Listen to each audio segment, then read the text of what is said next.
Thank you very much, Shocks. Welcome to the Caster Desk. I am David Freak Turley with the one and only Sam Kobe Hartman Kensler, and we have an exciting set of matches today. We are going to close out Group C, and the two teams in front of us today have control of their futures. Fnatic are tied for some more place. than others. Yeah, sure. But TSM, though they are 0-3, they must win all 3 games to stay alive in the group, but the caveat there is if they win all 3 games, they are at least guaranteed a tiebreaker to fight out for it. Yep, so destiny is in your own hands right now.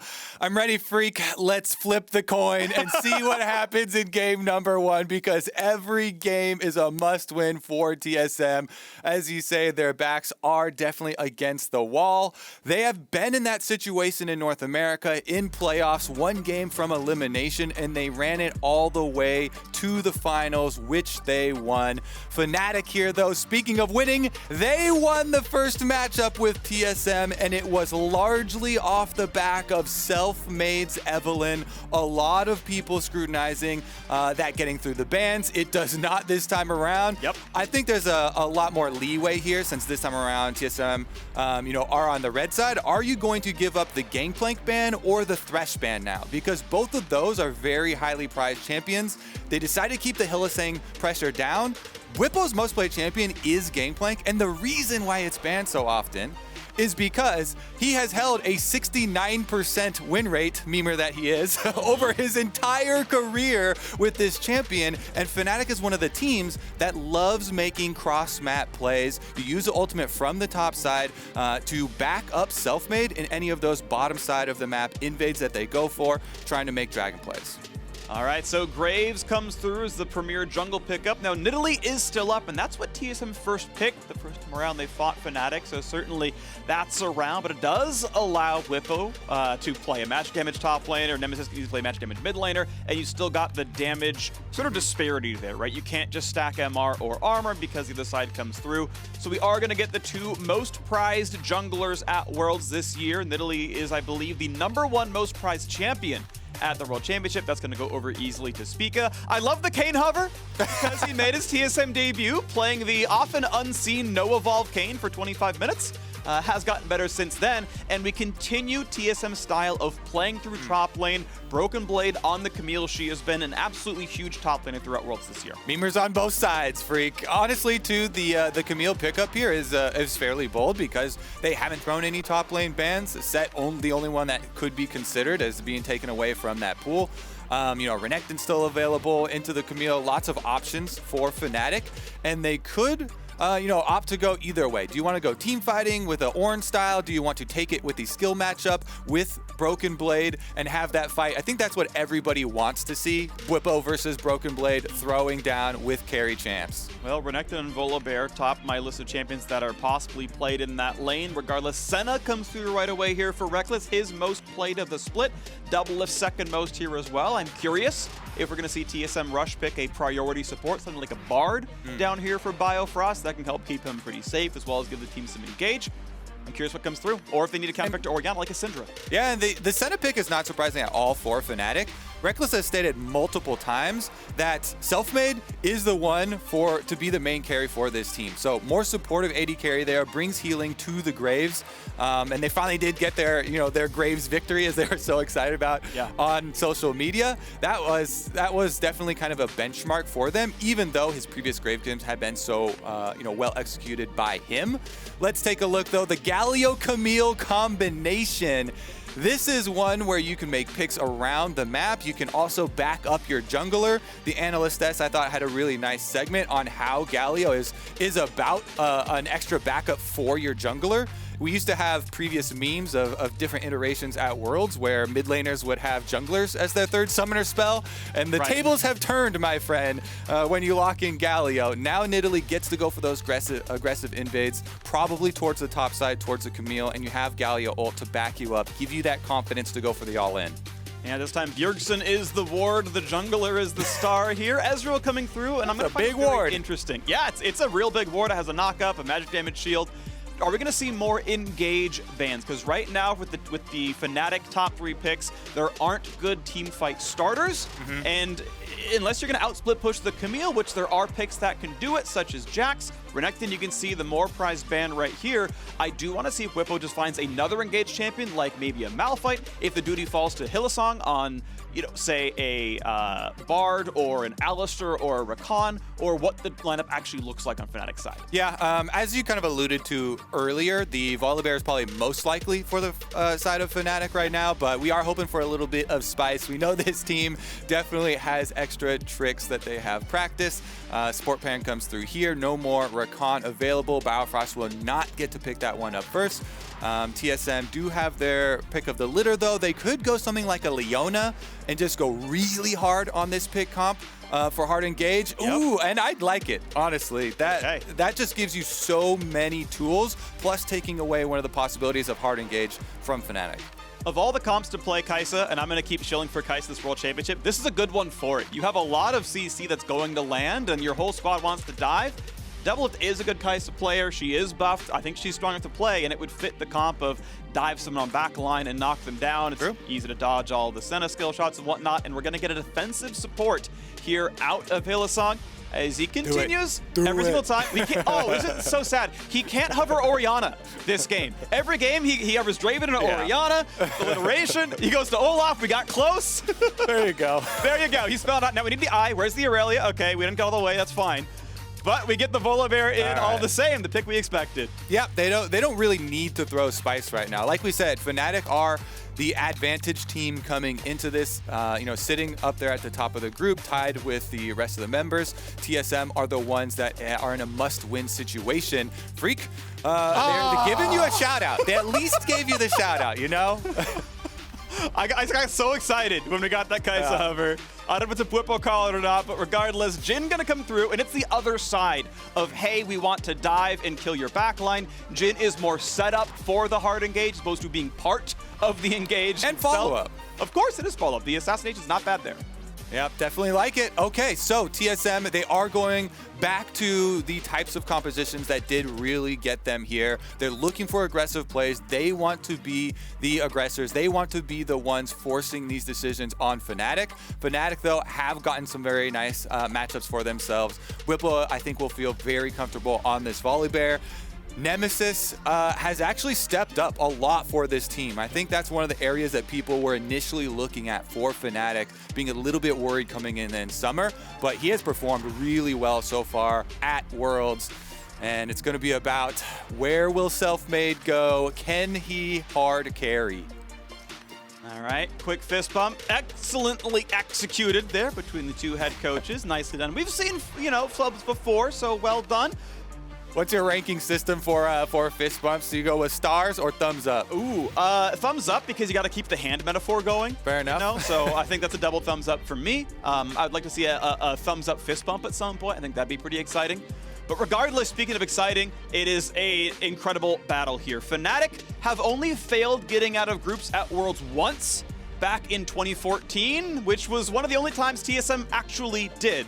Then they fought Samsung White, and it was a travesty in the quarterfinal. But the point being that Fnatic have time and time and time and time again played excellently. Their last two World Championships were only cut short by the World Champion. Fnatic have been good year over year over year with roster changes. Caps went to G2, Broxah went to Team Liquid, and they have continued to be excellent on the Rift. And Fnatic in 2020 are yet another version of this. Once again, back in the LEC Finals. Once again, tied for first place now in the group, poised to get out here. TSM, it's a 0-3 start for them. Team Liquid have already been eliminated on that 3-3 record. TSM must win every game today to make it into the top 8. Fnatic would be the first opponent in that chain. They've still got Gen G and LGD afterwards, but we will get ourselves out of the Rift for the first game of the day, and TSM is hoping there's going to be at least 7. This game has so much going for it right now, freaks. So much extra pressure here, because as much as TSM's backs are against the wall and it's a must-win game for them, Fnatic also really, really, really want that first seed coming out of the group. that gives you so much more momentum moving on through the tournament. And considering the way that the tournament is organized, dodging the first seeds from the other groups will give you such a big chance at moving deep into the tournament. And we already know 2 of the first seeds so far. Suning already topped the group with G2 in it, and we've already seen that Damwon, though they only went 5-1, topped Group B as well. Those are the teams that you would dodge by getting first place in this group. In a 4-way tie, which is theoretically possible, TSM could get first as well, though I'm not holding my breath for that one. I would probably asphyxiate. But we've still got ourselves an exciting battle. TSM fighting for survival. Fnatic fighting for topping the group here, 2-1 versus 0-3. The last time these two teams fought, it was close, but Fnatic made better plays throughout the game and came away with the victory. Now we get to watch the rematch. All right, level 1 here from Fnatic going pretty well as they do get the deep ward down for themselves. I do want to highlight the jungle matchup specifically for these two teams. Spica has been just what TSM needed in the jungle. Rookie player has been outstanding for them. Meanwhile, he's going up against a star player in Selfmade who has been front and center leading Fnatic to victory after victory. And I actually think that it deserves a little bit of a deeper dive here. While we don't have any action, we also don't have any sweepers going on, so probably no late invades. And we can go into a deeper discussion on how the current jungle meta arose and why we're seeing so much of these power clears of Graves and Nidalee. Yeah. Because it comes down to kind of jungle theory at its most basic essence. The saying time is money is especially true for junglers, Freak. Yeah. Because, you know, laners, as a laner yourself, you get minion waves that come to you every 30 seconds. Yeah. Guaranteed golden experience that are going to come your way, whereas junglers, yeah, exactly. Where junglers, you have to travel to your camps, to your objectives, and make these choices. So efficiency is your highest priority, and you're constantly being judged on that. The best junglers in the world, they'll create advantages for themselves, both by increasing their own efficiencies in these ways, by playing their paths for their camps, for their objectives, and reducing their opponent's possible options. That is through counter jungling and controlling the vision. Because if you counter jungle one of these camps, which both of them are currently clearing their own side camps, and you do it without the opponent being aware, they don't get a chance to alter their path and make up for that lost time. I think the biggest fallacy I've seen some of the weaker junglers fall into is excess travel time and losing out that way. Because if you try to explain the rise of Graves and Nidalee and the power clears in laner terms, it's kind of like if I give you the option, Freak, of increasing your minion spawn time to every 20 seconds instead of every 30 seconds. Sounds good. You take that every time. Yeah. You get guaranteed golden experience. That's basically what Graves and Nidalee actually get to do. And these champions are able to utilize the pressure of their laners to go then create those extra opportunities and take them away from their opponents. Selfmade now looking after the full clear level 4 double buff Graves towards bottom side. All right, we'll get spotted out by the trinket ward put down about 40 seconds ago. TSM sussing out a likely full clear. At the end of the day, it is going to be a 1 camp difference right now. I believe bottom scuttle should be a formality there for the Nidalee, but has left up her Gromp through her pathing so far through the jungle. Yeah, it's going to be a pretty easy claim, and we're back at 6-6. Selfmade walking through another trinket ward. And so it'll be easy for Bjergsen to know this is happening, and he will kite back. 5 CS lead right now for Nemesis, with 4 left to farm. Bjergsen will get close to this mark, but the casters can be difficult, but looks like Bjergsen's in a decent spot. And again, looking at the travel time for these junglers, not wasting any for each of them. Both of them getting off the full clear, splitting scuttle crabs. This is kind of what you expect when you have fairly decently even lanes and a Graves Nidalee matchup. They get to choose their options. There's no hard commit from a Graves Nidalee seeing each other. It's usually a stare down unless one of them has a big rush advantage. A small chance for some pressure on the top side. Brokenblade had a trinket ward that would see if there was a Graves gank, but the wave was in front of his turret. Want to credit Bwipo for getting a pretty early recall off, teleportless, and getting 2 Doran's items. You can see the health bar still getting worn down. Brokenblade low on mana with a biscuit to give him another rotation of spells, but Bwipo overall up in farm, catching up now at level 5 as well. Brokenblade might have a pretty hard time bullying him any further in this lane.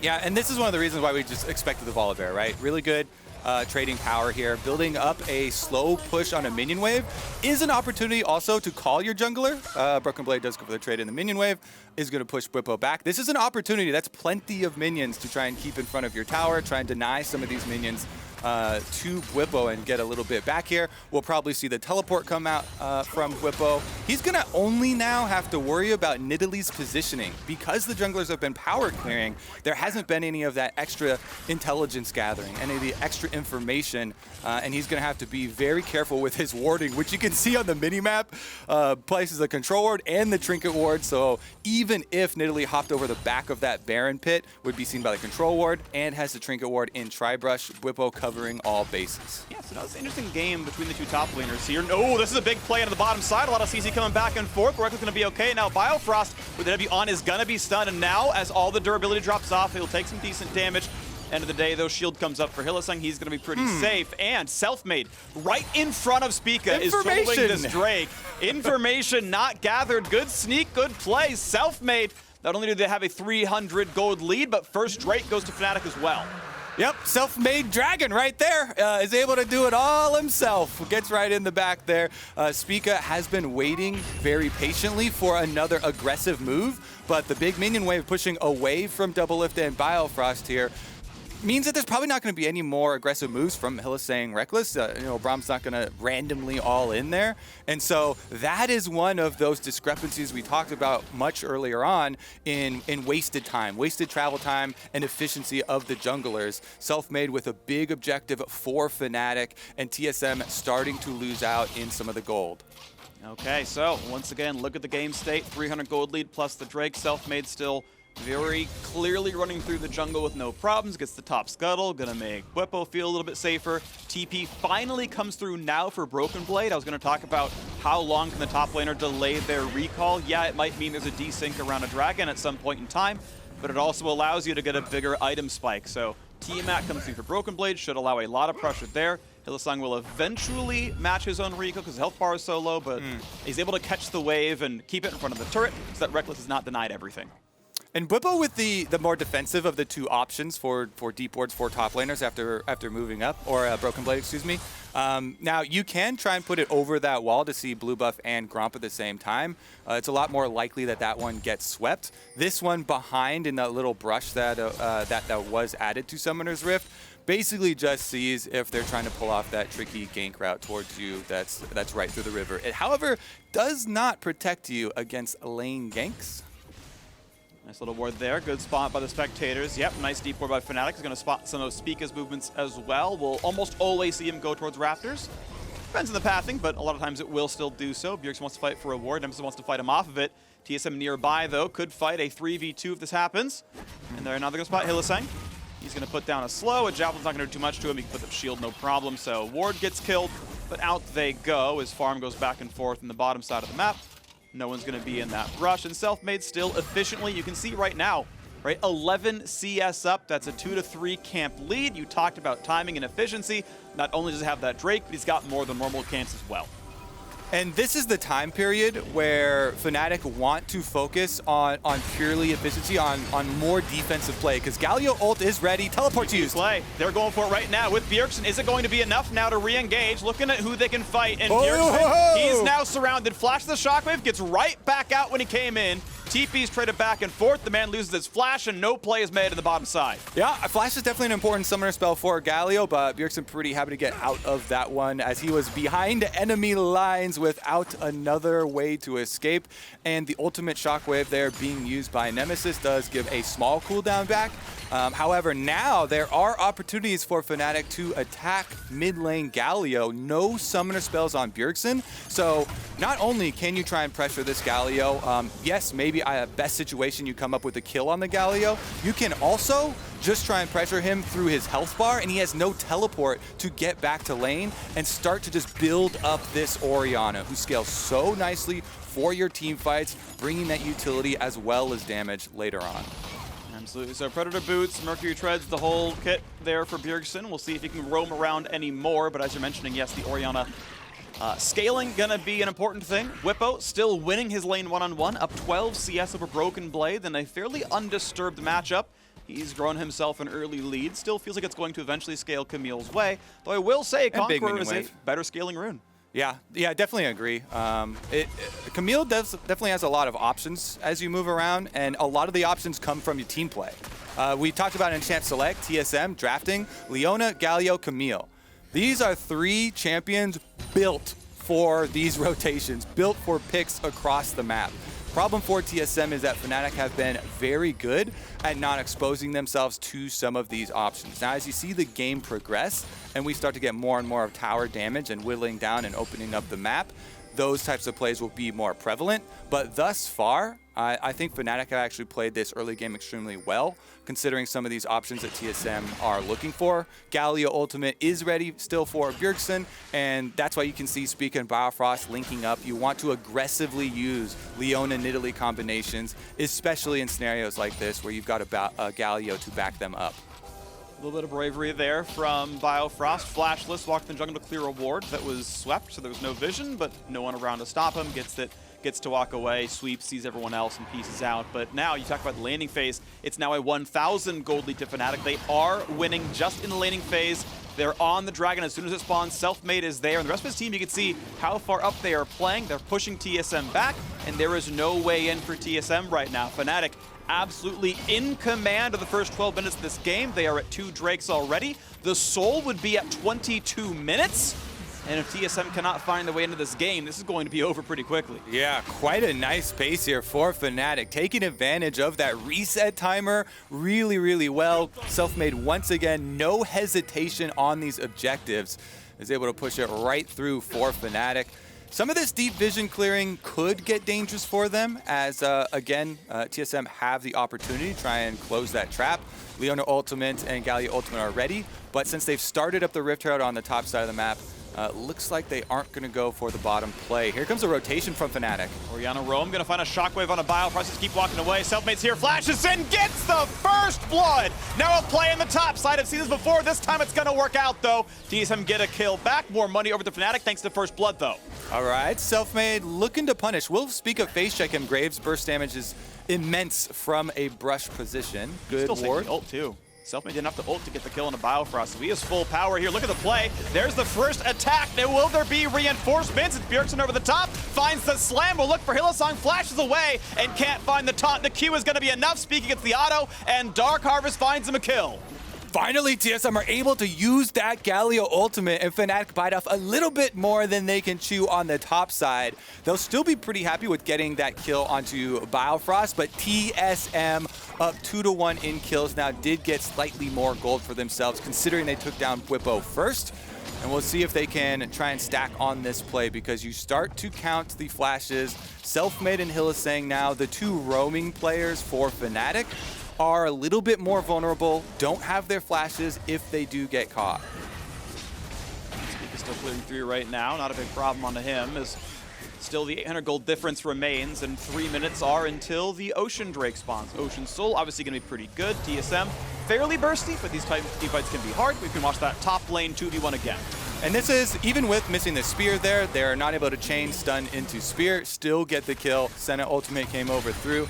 Not able to finish that one off. There was the counter kill, though, that did go down. Nice attempt by Rekkles to help the one out. No CDR yet, so waiting for the ult to still come back. It's a pretty long one at rank 1. Still a good attempt, and we'll see then if the TSM top lane pressure can go through. We, of course, have the Tiamat rush coming through for Camille, which does delay the 1v1 power, but it lets you play the lane, and it lets you roam away, right? You can fight for the wave more reliably, get down somewhere else, maybe try to gank an Orianna whenever she's flashless. Might see that one come through. The gold deficit shrinks to 500 from the TSM side off the 2 kills they've gotten. And Fnatic still have that Drake lead, which is a concern, and of course a great thing on the Fnatic side. First Herald was never taken this game. Plates have dropped, and very few were killed overall. And you're seeing just why Broken Blade went for the Tiamat here. You know, he knows that after that kill, he's going to have priority over Bwipo, and he uses it to quickly clear this this minion wave and look for the play. Looking for it now, forces the flash out of Nemesis. He's not going to go for the shockwave. Bjergsen, his flash is back up, so can easily use that to get away from a play. Ultimately, nothing really going to happen aside from the flash burn, but now with it down, the repeat gank could happen. Of course, Leona, level 6 for Biofrost, could find that snipe, and the dive could happen. Camille would have to walk down, so would Bwipo. They have teleport, but they can both stop each other's if they're in vision. Yep, everybody has teleports available, but because you see Braum here roaming down to the bottom side for Fnatic, looks like they're making the call to give up the Rift Herald and push heavily on that bottom turret. Since there's no more turret plates, they could actually push pretty quickly on that turret. You know, second Rift Herald isn't as big as a difference as number one. Mid lane being cleared away now by Rekkles. We know the Drake is up in 115, and it means that it's now time for both teams to care about the bottom river. It's last call on recalls, and it's time to show up in the lanes, get priority, get ward control, and fight over this Drake. TSM cannot really afford to give Soul Point over at 16 minutes. Fnatic would, of course, love that, and you can see them setting up. Bot lane pushed in. You already have Selfmade walking around, waiting to fight Scuttle. That's going to guarantee vision around any Drake attempt for either side. And Fnatic are in control right now. I think TSM need to be looking for a possible teleport ward there for Broken Blade so that they can set up looking for a team fight victory. Not necessarily going for, you know, a steal on the dragon and chancing a 50-50 or something like that. Much more, you need to coordinate your hard engage. Galio, Camille, Leona, we've been talking it up so much. It has to shine at this dragon fight. 25 seconds left away though. Bwipo trying to get some damage down onto Broken Blade. Broken Blade finds himself stunned. Does have a level lead right now. Bwipo's shield going to be on cooldown if they go for the repeat fight. Nice little extra lightning damage coming through, and they're not going to trade too much. But now the bottom river goes to TSM's way. They've got most of the group stacked in. You've got the Fnatic duo lane coming now through the jungle, spotted by a ward. Good sweeper by Hylissang, get rid of that one. Is there now to be a re-engage? Looks like Predator was popped, won't find it, but TSM going to go for this play. Recall's coming through now, and the TP is first for Bwipo. Fnatic will outnumber TSM for about 5 seconds. When does Camille join? When does she show up? Right now, it's Selfmade attacking this Drake inside the pit, jumping back over. Camille TP comes through. Is there going to be an engage? When does TSM pull the trigger? When does Fnatic go for it? Spica now inside the pit, going for this play. Fnatic waiting in the wings. Bwipo showing towards Broken Blade. Shockwave combo, going for the kill. They might pick him down. He's going to try to get away, and he cannot. Plus the steal for Selfmade. Fnatic get everything! Oh my goodness, Freak! That is a sweep for Fnatic. Are you kidding me? They make the play onto Broken Blade, and Selfmade also finds the steal.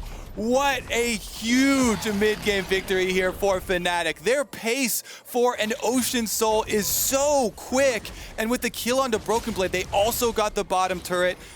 Rift Herald going down in answer, not even taking the mid one for TSM. That is huge. Bjergsen didn't even ult for the magic shield, just got the kill cleanly. Now the flash engage looking for Spica. This could be an easy kill. Flash way, it's not going to matter.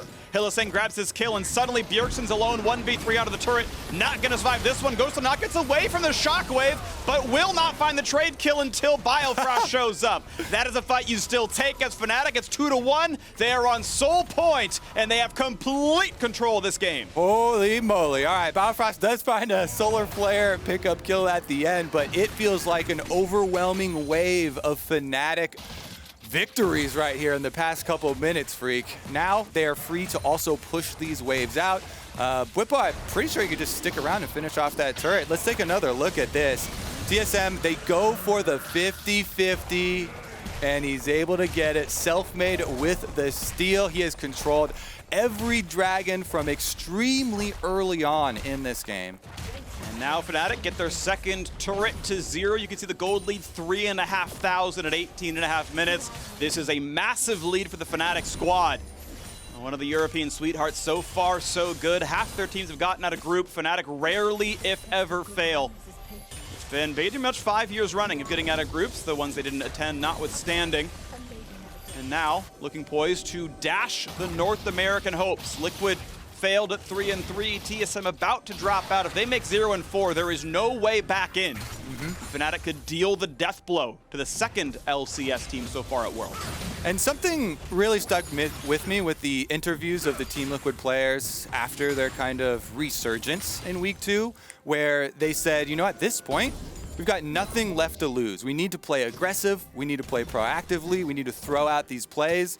And that's something that could come in really handy with the TSM team that they've drafted here. Their composition relies around aggressive Camille, Galio, Leona plays, and they just have not found those. They only found the one sort of reactive defensive Galio ultimate towards top side, and Fnatic now have been able to push themselves up to a nice, comfortable position in this game. You see TSM looking without a lot of extra vision control for possible side lane plays.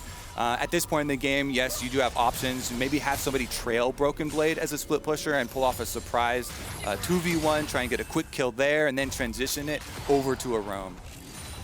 And down goes the mid lane wave. Rekkles getting the pressure onto this one. There's a small 5-meter double lift, but that's a pretty small saving grace for TSM. They've got a lot of work to do to get back into this game, and it's going to happen in about a minute and a half. Ocean Soul is going to be pretty unlosable at 22 minutes. The regen's pretty front-loaded. The scaling's not so good overall, so that early game is going to really hamper TSM's chances at finding any kills for the rest of this game. They must be able to fight over this one. And Spica nearly caught out, will not be found. Hylissang's ultimate's not going to land. Flash is not burned on either side. Mid lane turret under fire, not quite going to fall. Hylissang still walking up. Turret finally drops. Will there be an engage? It's in for Biofrost, taking 1 million damage. Flashed away, stays alive. Galio comes in, finds a knockup onto 3. Is there enough damage though? In the back lane goes Bwipo, finds the first kill. The second goes to Nemesis. Bjergsen runs for the hills and is taken down. A 3-0 fight for Fnatic.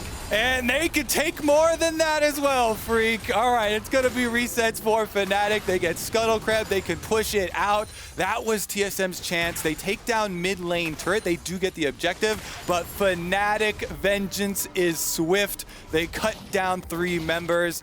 There are stopwatches on the side of Fnatic, so they now have more options for defense for the hard engage that TSM are bringing. Originally, Biofrost goes right in, Hylissang instantly stopwatches, so the extra damage actually is felt by the TSM side as Biofrost is taken down. Bwipo then goes in for the kill. He stopwatches as well while Broken Blade goes down, and those purchases, those mid-game stopwatches, those seconds of immunity, Freak, those mean so much for these team fights. Those are the deciding factors that mean Fnatic don't lose either of their frontline members. And if you look at Orianna, well, Nemesis has a stopwatch as well for this fight. And here comes the attempt. Good flash for Double, keeps himself alive. He's saving it all those years for that moment, but is it going to be enough? Ocean Drake is alive, 4,000 health left. Bwipo takes some damage. This is a fight TSM must find a way to win. Bwipo takes the first few shots. Gonna lose some health here. Final shot comes through for Double, puts him at half. And the Smite fight is here yet again. Can he make it happen? Gotta get in there. Gonna be an Ocean Soul claimed by Fnatic. And now it's time for TSM to fight, but is it going to be enough? They haven't gotten a single kill yet. And already Bjergsen goes down. Broken Blade to follow. It's 3. It's time for 4. And it's time to fly home for TSM. Spica runs his way as fast as he can, but plane flights are faster. A triple kill for Nemesis. TSM basically out of worlds. Yep, that is a soul for Fnatic. They can take Baron at their leisure. They can push bottom side at the same time. They have full control of Summoner's Rift. Fnatic are looking to win this group, and so far they will be the first team to get to 3 wins. They'll have 2 more matches today. This one's almost unlosable. A 25 stack Magi's for Nemesis, reunited with Selfmade this year, and that's going to be a clean and easy Baron as well. Fnatic, heavy favorites now to close this game out. Yep, you said it earlier, Freak. The only time Fnatic failed to get out of groups was 2014. Consider the times that they were at Worlds, and it looks like they are also going to get out in 2020. Let's take another look at that fight, though. TSM know this is the soul that you got to throw the Hail Mary. So Spica, he hits the spear and he jumps in. Maybe he could get it in range. Doesn't quite cover it, though. With Ocean Soul region now picked up, Bwipo doesn't even go down in the thick of things. Heals right back up inside the team fight. Fnatic chasing down every last kill. And ultimately for TSM, never got enough resources, it felt like, towards Broken Blade to play through top side. Mid, lost lane, bot went close, and over again, Fnatic got more done. Selfmade, to me, is the best jungler in this group. He is outstanding 2 years the full pro, 1 year on SK, now here with Fnatic, again reunited with Nemesis from the underleagues, and so far so good. He has been exceptional, has done so much work for the squad. The first Drake sneak, the second Drake steal, and now the re-engage. Once again, TSM gonna try their hardest, but Rekkles gets out. Galio dunk over the top, only gonna find the tank. He'll be rooted up, he'll be taken down. Selfmade, of course, again. Finds himself a kill, looking for win number 2 on Graves all time. As it's time to run away now from Bwipo. He is on the chase, he has found the stun. He's gonna find the follow through on the Doublelift. And Bwipo is on a rampage. 14-3 the kill score. Fnatic knocking on TSM's door. Yep, and you know what? They're gonna break the door in one knock, Freak. Punching right through that sucker. The inhibitor turret is down, the inhibitor short to follow, and they wanna finish now. All right, Fnatic, the fight is yours to look for the first seed out of the group and dodge the stronger teams at Worlds. It's time to knock down Nexus turret number 1. Will TSM even fight over number 2? A stopwatch for Broken Blade, he will still be stunned despite the ult, gets back to the fountain, stays alive for a second, Shockwave secures the kill regardless. Nemesis 9-0-6. Let's add a 10th for good measure, a stopwatch for Bjergsen, pad the KDAs, send them home with even more deaths for good measure. Fnatic eliminate TSM from the quarterfinals. They top the group so far in Group C, and with 2 more teams to get vengeance on, Fnatic hope to make as deep a run as they have before. Fnatic opening up the day, coming out swinging. Look at Bwipo. Yeah. Elated. Absolute control here from Fnatic. And it's a sad, another page in the TSM chapter of disappointment in international competition. TSM have won the LCS so many times. Doublelift has 8 domestic trophies. Once again, fails to get out, but the story is more on Fnatic. Rekkles been on that team since 2014. One split notwithstanding on elements, and regardless, it is a team that has revolved through mid laners, revolved through junglers, and they have just been excellent for so long. Easily a top 2 European team in the history of League of Legends, 2011 world champions. I will still claim that as true. And though they have lived somewhat in G2's shadow, they can very easily break that one here this year. See if they can make that 5-1 run in the group stage and get back to a world final, something like that. And they're one of the teams that really early on this year fully embraced playing around and playing for the jungler, and they've been rewarded for it. They've played this strategy for a lot longer than some of the other teams that have arrived here at Worlds. And with Nemesis stepping up recently, mid lane being incredibly important, obviously, that does go a long way to bolstering the hopes here of Fnatic fans for a deep drive. Yeah, I gotta say, Fnatic definitely stepping up at Worlds. Well played so far, and we'll see if they can hold on to that number 1 spot in the groups. They still have Gen G and LGD to play throughout the day. Now let's check out Fnatic's Mercedes drive to victory. That fight around the 4th Ocean Drake. And this one here is another look at it as Selfmade gets right in on the dragon. They pick it up, and then they're able to turn the fight as well. We get a little restart as we're going to the correct drive. Took a little U-turn here, Freak. Another dragon. I think it might be a dragon compilation. Yeah, it's just the same one again. Okay. So we take another U-turn. And we're right back on track. Here's the initiation here. Broken Blade goes super deep into the backline onto Selfmade and Nemesis, trying to take down the carries of Fnatic. But they do peel effectively, with the extra sustain that we talked about, Ocean Soul being picked up. That is one of those situations where going for the smite fight, that smite actually means everything in this, because if you can deny that smite to Fnatic, then maybe you actually have a chance in that team fight, but not getting it, there's a huge boost in power for the Soul immediately in combat, in your hands right there.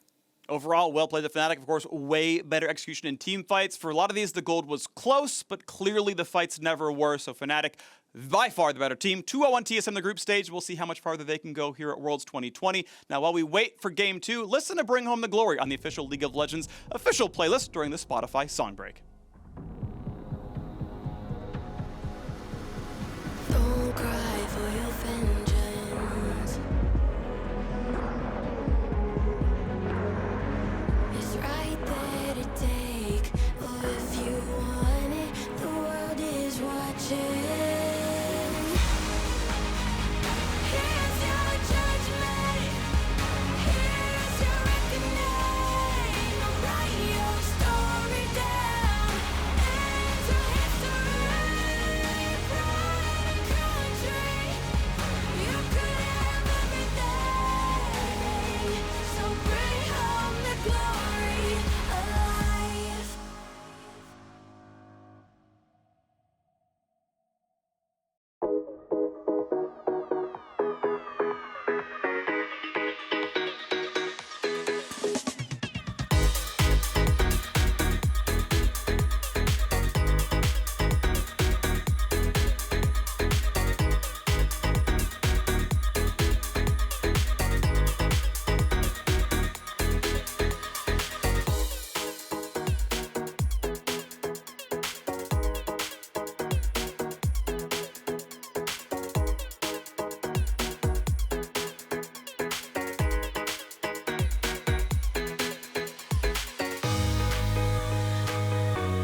welcome back to Berlin in the interview studio. TSM will not get out of groups this year, but Bwipo, you get to start the day on a very strong foot here. I want to talk about the draft first because you guys decided to last pick Volibear, even though they showed Camille really early and Ornn was still available before the second ban rotation. So could you explain the reasoning here and why you decided to let this pick go through?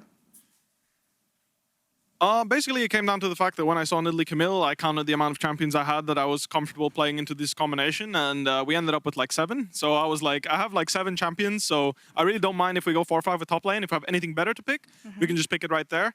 And it turned out that we quite liked taking the Senna, of course. Rekkles, incredibly skilled on the Senna, and it was a good secure for us in the end of the game. Yeah, and it showed during the game. But what I found interesting mostly is that in the early game, you won through map movements mostly, not especially kills. So talk me through the micro decisions in the early game that led you to get this massive lead afterwards. I think it came more down to TSM's fear. I feel like they were playing very aggressive early game champions like Nidalee, Galio, Leona. Camille obviously is a scaling champion, but she can have a lot of lane pressure as soon as she hits 6, thanks to her Hextech ultimatum.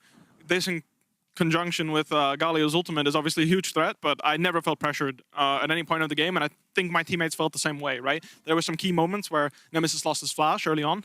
It was not early on, but it was like around 12 minutes where we were like, oh, we need to be really careful for the next 5 minutes because they can Galio Camille ult us. But that never happened, and they never really found a way to put the pressure on us. So ultimately, I think we were just really comfortable in the game, and it was just, there was no real pressure, even though they picked a draft that really needed to pressure early. I agree, and then you just steamrolled through the game. But now focusing on the 2 matchups you have left, Genji, LGD.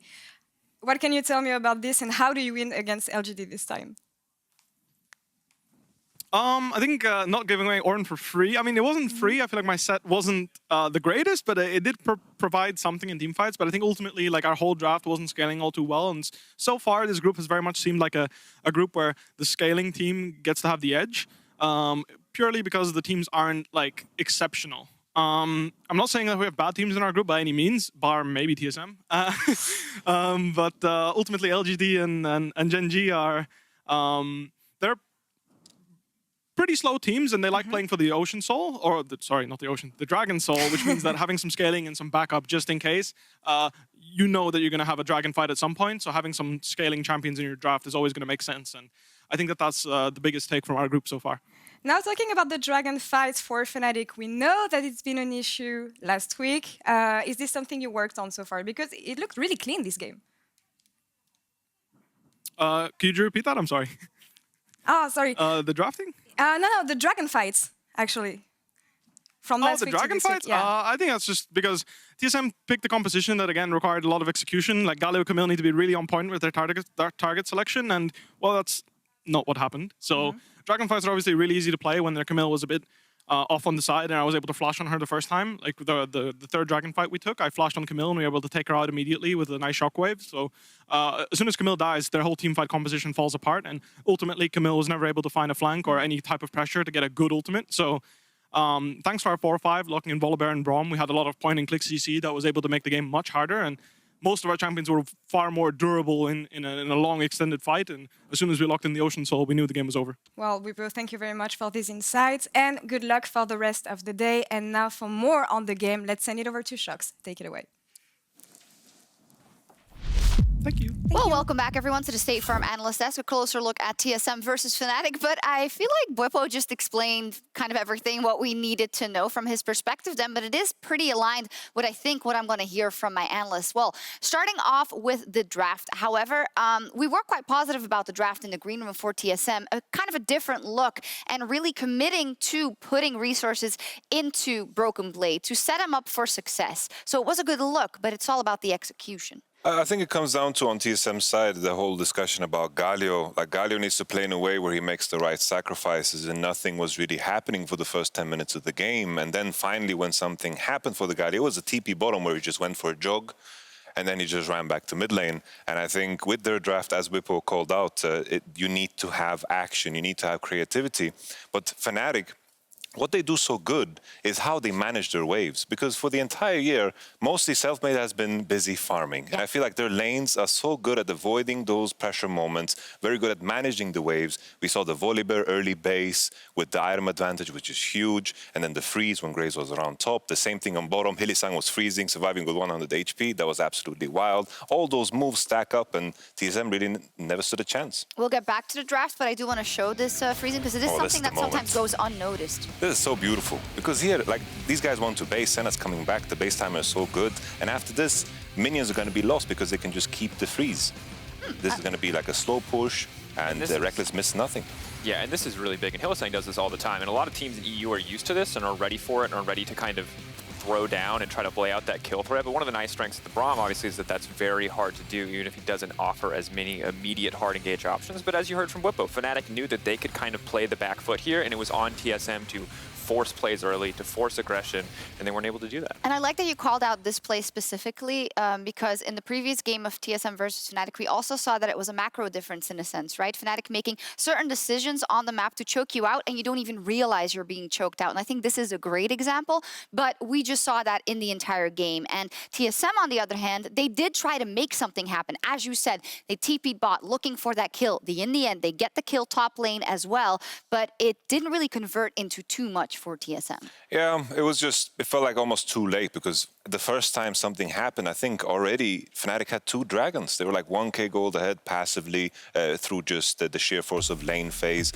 It started out in this sequence where Biofrost is kind of on the wrong side of the map. Fnatic cut him off and killed him. And I wanted to highlight this replay alone because if Fnatic just back off and don't fight on the top side while this is happening, then this game is already in the coffin already, and this just gave a slight chance for TSM that they got the kill on Bwipo here. Yeah, because TSM's composition, as noted already, is very strong, but it's very fragile. If it finds a lead, it can be very good, but you can't afford to have individual members caught out like this, and playing around this vision, setting out these traps is so solid. And really here is where you start to feel a little bit of hope for TSM because Hylissang and Selfmade overforce a little bit on this play. Of course, Spica is 1 trap away from getting 1 tap by Graves in that bush. If he did not throw that trap down there, that most certainly would have been a kill. But at the end of the day, still a positive play for Fnatic because, again, it is TSM playing against the clock here. Any mistakes they make just make the game that much easier for Fnatic. Yeah, for sure. Like the continuation after this was just, there was no follow-up. Summoners were gone, as Bwipo mentioned, in the mid lane and the top side, but there was just no real opportunity because I felt like Selfmade just read Spica like a book. And this next one is just a straw that broke the camel's back. Selfmade is also our Oppo player of the game. And just, yeah, the decision-making here, you know that Broken Blade needs this flank. And if he gets that ult off, they can make something happen. But Fnatic reads them like a book. Read them like a book. And as you said, Spica going to have to name change to Dr. Seuss after this one because Selfmade, oof, making it easy. And just no way that he can contest those smites. He gets away with way too much this game. It's already such a hard game for TSM to come back from, and then he gets so consistently everywhere he needs to be to shut down Spica, even when Spica finds a few early kills. It's brutal. And if you're TSM, you're already, 0-3 down in the group. You finally have, you have a different draft that you're happy with. You just got a couple of kills top. You have actually the positioning on this dragon. You have Broken Blade who's coming in with the flank. And that moment for me just sealed the deal because that is so hard to come back from in terms of the stacking of the Drakes, the fact that the thing you identified as your win condition was just stopped in its tracks, and to then still steal the Drake and pick up Broken Blade as the kill. I thought that was very hard for TSM to come back from. Yeah, for sure. It was hard in the first place. We all knew they needed a miracle, and the whole conversation about Fnatic Week 2, I think, is alive and well. It's alive and kicking. All things considered, because this was the best game Fnatic has played all tournament long, and that sparks an idea in my mind, is maybe Fnatic the best Western team at this tournament? Now we have to move the goalposts. That's a nice discussion that we'll follow up on. Of course, Fnatic is fighting for that #1 spot, something that G2 failed to do, but TSM is out of the 2020 World Championship, and there's no way to put it other than it's disappointing. It's a disappointment to the fans, and it is a disappointment for the players once again. Yeah, it is honestly really sad to see. There's so many individual underperformances that I think TSM are going to walk away unhappy with how things worked out. I think it was kind of a reality check coming here to see Bjergsen have so many rough games. And at the end of the day, you can only really feel for them because that's never the showing that you want to have. Like the condolences that they have is that they now exist in the Dream Crush bracket, right? This group is so close that any wins that they take can decide the future of this group. So they're not playing for nothing. TSM still have a huge influence over the results in this group, but it is not the showing that they wanted for themselves or for the LCS. No, it isn't. and we'll say goodbye to TSM, and of course they can still play spoiler in this group. And after the break, we'll get a look at the other two teams in Group C as LGD and Gen G hit the Rift. The group stage that was competitive. It was not clean, okay? It was not impressive. However, it does give us a lot to talk about, a lot to think about.